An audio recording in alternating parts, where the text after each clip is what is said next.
Salut à tous, bienvenue sur la chaîne Kilani Génie Civil. Aujourd'hui, nous allons corriger un exercice de la maîtrise.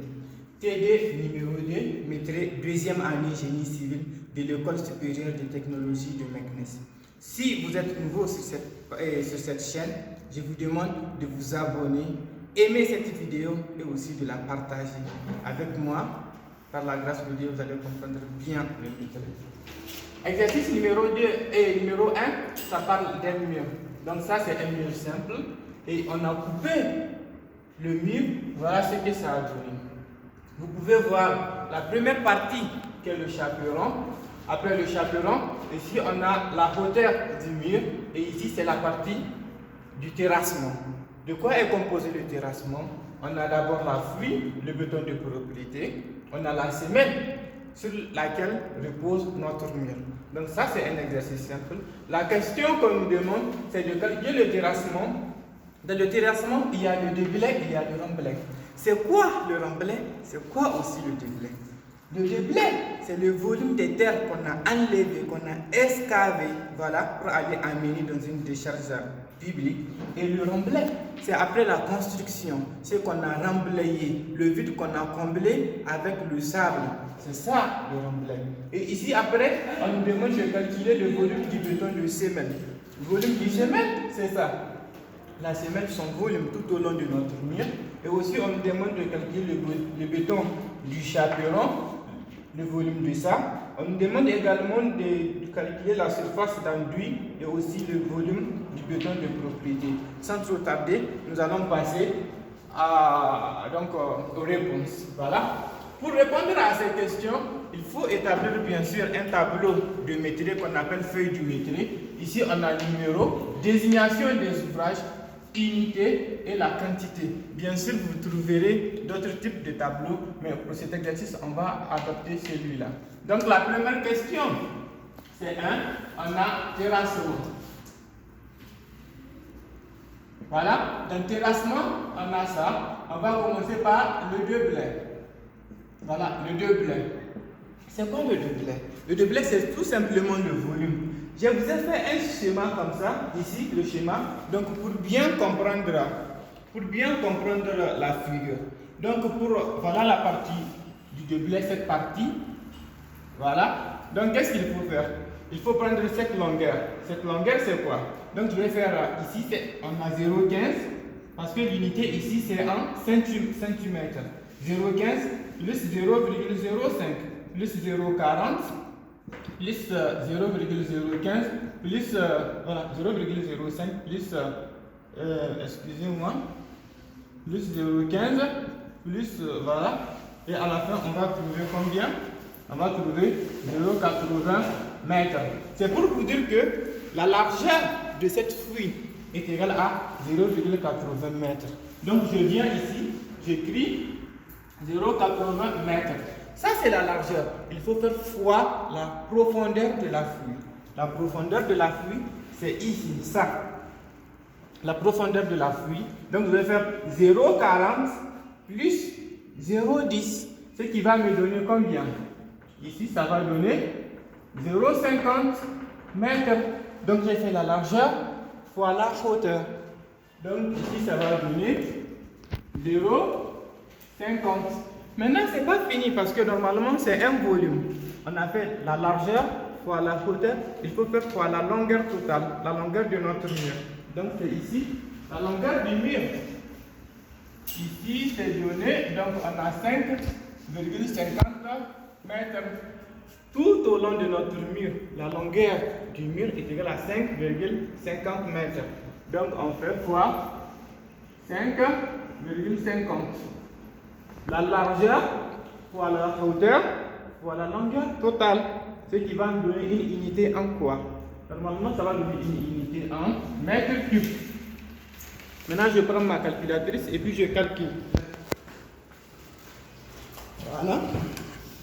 Et calculer avec moi 0,80 fois 0,50 fois 5,50. À la fin, on va trouver 2,200. Il faut prendre toujours 3 chiffres après la virgule quand il s'agit du volume. On a fini avec le déblai. Vous allez me demander pourquoi je n'ai pas écrit ça ici. Ça, c'est une quantité partielle. Vous comprendrez, c'est pourquoi j'ai réservé cette partie. Mais ici, c'est définitif. Parce que ça concerne le déblai. Donc maintenant, on va aller pour le remblai. Le remblai. Je vous ai dit que le remblai, c'est la partie qu'on a comblée avec le vide. Quand on prend ce schéma, j'ai excavé. Et après l'excavation, qu'est-ce que j'ai fait? J'ai construit. J'ai construit le bouton de propriété. J'ai construit aussi la semelle. Il me reste quoi? Ce vide. Voilà. Il me reste aussi ce vide. Donc il faut le calculer. C'est ça, on appelle tout simplement le remblai. Maintenant, comment vais-je calculer ça? C'est très simple. Je vais d'abord découper comme ça. Découper comme ça. Est-ce que vous voyez? Il faut découper simplement et aisément. Donc ici, j'ai pu découper comme ça. Et comme ça. Du coup, ici, je peux noter ça A. Et comme ici, regardez, ce que j'ai ici, c'est la même épaisseur ici. Donc si vous voulez, vous mettez ici A, ici A. Si vous voulez, vous mettez ici B, ou bien A, ou bien B. Mais ce que j'aimerais que vous compreniez, la largeur ici est égale à la largeur ici. La hauteur ici est égale à la hauteur qui est ici. Donc du coup, ici, j'ai combien de surface? J'ai 2A. La largeur est égale à 2A. Voilà. Avec A égale à combien? A est égal à quoi? A, regardez, ici, là et là, c'est 0,15 parce qu'on a 15 cm. Plus d'ici à ici. Bon, je n'ai pas bien dessiné le schéma, mais comprenez que de là à là, ça fait 15 cm plus 5 cm, ce qui me donne 20 cm qui est égal à 0,20 mètres. Donc A est égal à 0,20 mètres. Donc on vient, comme on a 2 ans, je vais mettre 2, n'est-ce pas? Du coup, je peux mettre la parenthèse, c'est pas grave, je mets A, donc ça fait 0,20 mètres. Maintenant, fois. Si je peux mettre ça après là, c'est pour que vous compreniez que c'est 2, parce qu'il y a deux nombres du remblai, donc à remblayer, deux largeurs. Donc ici, j'ai mis le 2 ici, et ici la parenthèse, l'épaisseur c'est 0,20. Maintenant, multiplié par la hauteur. De là à là. Ça va donner combien? Tout simplement 40 cm. 40 cm, c'est combien en mètres? C'est 0,40. Fois 0,40. Fois quoi? Fois la longueur totale. La longueur totale, j'ai dit L de notre mur. L mur est égal à 5,50 mètres. Tout simplement, je viens ici, je mets 5,50. Voilà. Calculer avec. C'est pas fini, attention. J'ai calculé cette partie et cette partie. Et j'ai fait x2 parce que c'est deux parties. On a A. C'est pourquoi j'ai mis x2. C'est pas fini, attention. Plus cette partie que je vais appeler aussi B. Et ici aussi B. Du coup, je vais faire plus. Je mets d'abord un 2. Parce qu'on a deux parties aussi, n'est-ce pas? Dites-moi en commentaire, de là à là, ça fait combien? Ça fait 0,15. Regardez, de là à là, cette épaisseur, 0,15. Donc je mets 0,15 qui est l'épaisseur, parce que j'ai déjà mis le nombre 2. De là à là, ça fait combien? 0,10. Donc, fois 0,10, fois quoi? La longueur totale est de 5,50 mètres tout simplement. 5,50, voilà. Donc j'ai fait ça, et il est égal à. Normalement, je vais trouver l'unité en mètres cubes. Calculez avec moi alors. Je vais faire 2 fois 0,20 fois 0,40 fois 5,50 plus 2 fois 0,15 fois 0,10 fois 5,50 est égal à 1,045. Bien sûr, pour ce calcul, il faut maîtriser bien la calculatrice pour éviter les erreurs du calcul. On a fini avec notre première question. J'espère que vous compreniez. Très bien. Maintenant, on va passer à la deuxième question. La deuxième question. Elle nous demande volume du béton de la semelle. Donc ici, on a volume du béton semelle. Voilà. La semelle, elle est là. La semelle, c'est la structure sur laquelle repose notre mur. Elle prend la charge et ensuite transmet sur le sol. Qu'est-ce qu'il faut d'abord définir les dimensions de la semelle. De là à là, on a combien? On a ça. 0,40 la largeur. Donc du coup, je mets 0,40 parce que de là à là, 0,40. Je fais fois la profondeur de la semelle. Donc de là à là. Ça fois ça, de là à là, ça fait combien? 0,40. Je fais aussi fois 0,40. Je fais fois la longueur totale. La longueur totale, c'est ça, L du mur, 5,50. 5,50. C'est fini. Donc je vais trouver ça aussi en mètres cubes. Du coup, je vais faire 0,40 fois 0,40 fois 5,50. Et ça va me donner quoi? Ça va me donner 0,880. On a fini avec la deuxième question. Maintenant, on va entamer la troisième question. Restez connectés, c'est vrai. Troisième question, maçonnerie en briques pleines. Alors, dans d'autres exercices, vous allez voir qu'ils vont calculer la maçonnerie en mètres carrés. Mais pour ce cas, on va calculer la maçonnerie en mètres cubes. Pourquoi? Parce qu'il s'agit des briques qui sont pleines. Si ce sont des briques pleines, ça va être en mètres cubes. Mais comme ce sont des briques, si ce sont des briques creuses, par exemple, là, on va calculer ça en mètres carrés. Mais pour cet exercice, on va calculer ça en mètres cubes. Ça aussi, qu'est-ce qu'on va faire? Là, on revient ici. C'est quoi l'épaisseur de notre maçonnerie? Comme c'est en mètres cubes, on va tenir compte de la maçonnerie et de l'épaisseur. Mais si c'est en mètres carrés, on ne tient pas compte de l'épaisseur. On va prendre seulement la hauteur fois la longueur. Mais comme c'est en mètres cubes, il faut prendre cette épaisseur qui fait 0,22. 0,22 fois la profondeur de là à là, ça va me donner 2,50. 2,50 fois quoi? Fois la longueur du mur. La longueur du mur, devinez, c'est 5,50 toujours. 5,50. L'unité, bien sûr, en mètres cubes.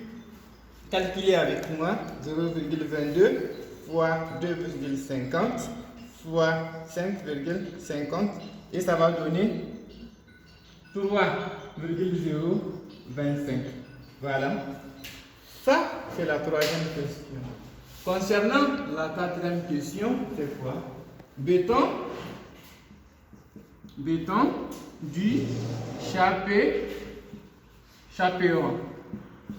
Cette partie peut paraître un peu compliquée, mais si vous restez attentif, vous allez bien la comprendre. C'est moi qui vous l'ai dit. On revient ici. La première des choses, ça c'est le chaperon. C'est quoi les dimensions du chaperon? Chaperon, c'est de là à là, vous voyez? Et c'est de là à là, cette partie. Donc en regardant, vous voyez, c'est une forme géométrique, donc on ne peut pas connaître directement le volume. Du coup, il faut un peu décomposer la surface. Donc moi, je vais prendre je vais décomposer comme ça. Du coup, ici j'ai un rectangle et ici j'ai un triangle. Pour cette partie, c'est simple, elle est simple à calculer, je pense. Ici, je vais la noter S1, ici, je vais la noter S2. Voilà. Donc pour S1, cette dimension c'est quoi? Normalement, j'ai oublié ici, ça doit être 9. J'ai oublié de vous dire que de mettre ici, c'est un 9. Ici aussi, c'est 9. Voilà. 9, 9. Donc cette dimension, je vais faire 9 plus 22 plus 9. Est-ce que vous comprenez? 9. On vient ici, donc pour que vous puissiez bien comprendre. On a dit c'est 9 plus 22 plus 9. Du coup, on aura 40. Parce que 22, c'est pour le mur. Donc, on a 40 et ici, on a combien? On a 10. Donc, pour S1, c'est simple. Je vais faire 0, 40. 0, 40 fois 0, 10. N'est-ce pas? Fois quoi?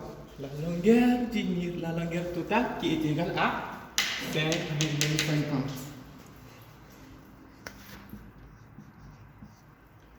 C'est pas fini, attention, parce qu'on a seulement calculé le volume du S1, cette partie. Il nous reste cette partie. Il fait plus. Et pour cette partie, il faut décomposer ça aussi en deux triangles rectangles. Parce que c'est un triangle rectangle, on connaît sa surface. On va faire comme ça, voilà. Ici, on nous a donné la hauteur qui est égale à 5. Voilà. Et cette base, parce que ici, on sait que le tout est égal à 40, divisé par 2. Normalement, je n'ai pas bien fait le schéma, sinon cette partie est égale à cette partie. La partie 1 est égale à la partie 2. Donc, je vais essayer de décomposer. Et puis, pour la partie 1, par exemple, 1, on va avoir la surface qui est égale à quoi? La surface est égale à la base. La base qui est égale à 0,20 parce qu'on a 0,40 au total. Donc 0,20 fois la hauteur. La hauteur qui est égale à 5. 5, c'est en 5, donc 0,05. N'est-ce pas? Divise 2. Parce qu'on sait que pour un triangle rectangle, base, ici on a hauteur, donc la surface est égale à base fois hauteur divisé par 2. Donc moi j'ai fait la base 0,20 fois 0,05 qui est la hauteur divise 2. Et moi j'ai combien de parties? J'ai 2 parties. Donc je multiplie par 2 au total. Parce que j'ai 2 parties, je multiplie par 2. Et je peux simplifier aussi par 2. Ce qui me fait qu'à la fin, les deux surfaces, 1 et 2, ensemble, j'aurai quoi? La surface est égale à 0,20 fois 0,05 tout court. Parce que j'ai multiplié par 2 et j'ai simplifié par 2. Donc je viens ici, je mets 0,20 fois 0,05 tout court. Et puis je vais fois, parce que ça c'est la surface des deux triangles, fois la longueur totale qui est égale à 5,50.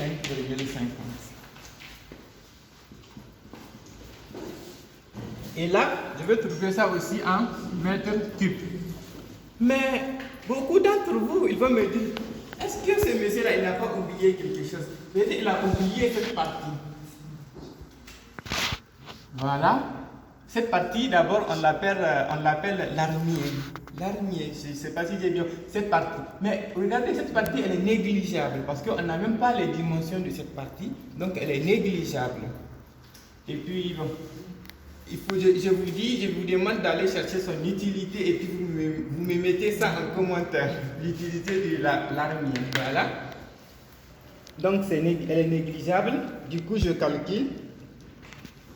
Je vais avoir 0,40 fois 0,10 fois 5,50 plus 0,20 fois 0,05 fois 5,50. Voilà. C'est en mètres cubes. Je vais trouver 0,275. Ça, c'est la 4e question. Maintenant, on va passer à la 5e question. On nous demande surface d'enduit. Surface d'enduit. L'enduit. C'est juste au niveau, donc, surface de notre maçonnerie. Donc, ici, on peut commencer par ce mur. Ici, on va mettre de l'enduit. Parce qu'on a la première surface, la première partie, cette face, on va mettre de l'enduit. Derrière, on va mettre de l'enduit. Face latérale, on va mettre de l'enduit. Derrière la face aussi latérale, on va mettre de l'enduit. Au niveau du chaperon aussi, on va mettre de l'enduit. Donc, on aura beaucoup d'enduit à calculer. On va commencer dans cette partie. Donc, enduit, c'est un mètre carré. Donc, pour la grande surface, on va faire quoi? C'est la hauteur du mur. Parce que au niveau du terrassement, là, il n'y a pas d'enduit. Parce que de toutes les façons, on va essayer de combler ça avec du sable. Donc, on prend cette hauteur, 2,50 fois la longueur totale, qui est égale à combien? 5,50. Le tout fois 2. Attention, parce qu'on a devant et derrière. Le tout fois 2 plus combien? Maintenant, face latérale. Ici, on a quoi? On a 0,22. 0,22 fois quoi? Attention, 0,22, pas fois la longueur, mais plutôt fois la hauteur. Parce que c'est cette partie, on va essayer de mettre de l'enduit. Du coup, c'est la largeur. 0,22 fois la profondeur. 2,50. 2,50. Ça aussi, le tout fois 2. Le tout fois 2. Le tout fois 2. Et c'est pas fini. Donc on retourne là-bas. Voilà. Ici on a numéro, désignation.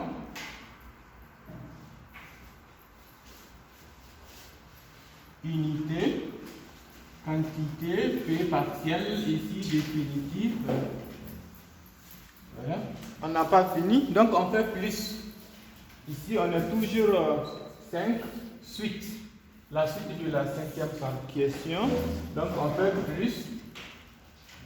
Donc on a fait fois 2. Maintenant, ça nous reste l'enduit du chaperon. L'enduit du chaperon. Pour l'enduit du chaperon, il faut calculer l'enduit de S1 plus l'enduit de S2, parce que ça c'est la face latérale, et aussi on a les faces qui sont horizontales, l'autre face aussi, on va essayer de mettre aussi l'enduit. Donc comment procéder? On va effacer cette partie pour que ça soit bien clair. Voilà. Donc je fais ça. Je sais bien comprendre. Ici on a 40. Ici on a 10. Ici on a 5. Pour calculer l'enduit de cette surface, je vais d'abord décomposer cette surface comme ça. Donc je vais avoir 0,40 fois 0,10. 0,40 fois 0,10. Le tout fois 2, parce que c'est avant et aussi derrière. Ça, c'est la première partie du mur. Derrière aussi, il y a une autre partie qu'on va mettre l'enduit. Donc je fais fois 2. Plus. Ou bien avant de faire fois 2, donc je peux faire comme ça, parce que ça c'est S1. Je fais plus S2 d'abord. Cette partie, ici on a S1, ici on a S2. Toujours c'est cette partie, ici on a 0,20. Ici aussi on a 0,20. Donc qu'est-ce que je vais faire? Je vais faire S2 est égal à 0,20 base fois la hauteur 0,05. Le tout sur 2. Comme on a une partie et deux parties, je fais fois 2. Je simplifie par 2 et puis ça va me rester 0,20 fois 0,50. 0,05 autant pour moi. Donc je mets ça. 0,20 fois 0,05. Le tout fois 2. C'est pas encore fini. Plus. Est-ce que vous comprenez déjà là, ici, au niveau de ça, on a fait face latérale, les faces latérales. Maintenant, suivant la longueur, il y aura quelque chose comme ça. Est-ce que vous voyez? Suivant cette longueur, la longueur du mur. Ici aussi, on va mettre de l'enduit. Ici, on a mis de l'enduit, on a calculé. Derrière, on a mis de l'enduit, on a calculé ça. Maintenant, ça reste cette partie, comme ça. Et cette partie comme ça, on va mettre de l'enduit. Et cette partie comme ça aussi, on va mettre de l'enduit suivant la longueur. Maintenant, c'est cette surface, on va essayer de calculer. Est-ce que vous comprenez? Donc, pour cette partie, on va faire quoi? On va faire 0,10 parce que c'est la profondeur de là à là. De là à là, on a 0,10. 0,10 fois la longueur totale. Parce que je vais faire de là à là suivant la longueur. Suivant la longueur, donc je fais fois 5,50. 5,50. Le tout fois 2. Parce que on va faire ici et aussi ici. Enduit ici et enduit ici. Donc je fais 0,10 fois 5,50. Le tout fois 2. Le tout fois 2. Plus, c'est pas encore fini. Maintenant, ça me reste cette partie. Il faut d'abord calculer cette hypoténuse. Il faut calculer cette hypoténuse. Pour la calculer, j'ai ça. Je vais isoler ça. Ici, je sais que j'ai 0,20. Ici, je sais que j'ai combien? La hauteur, c'est 5. Donc, qui est égal à 0,05. Donc, hypoténuse est égale à quoi? Je vais la noter H par exemple. Donc je vais dire H est égal à racine carrée de ça. 0,05. C'est le Pythagore au carré plus 0,20 au carré égal à quoi? Donc je calcule avec ma calculatrice. Calculer avec moi bien sûr. Donc j'ai racine carrée de 0,05 au carré plus 0,20 au carré. J'ai trouvé 0, à peu près 20. Donc comme on a 20, il y a 6 qui vient, je vais prendre 0,21. Sauf erreur de ma part, je recalcule pour bien confirmer. 0,05 au carré plus 0,20 au carré. Oui, c'est 0,21.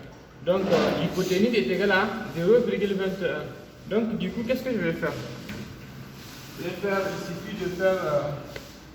voilà.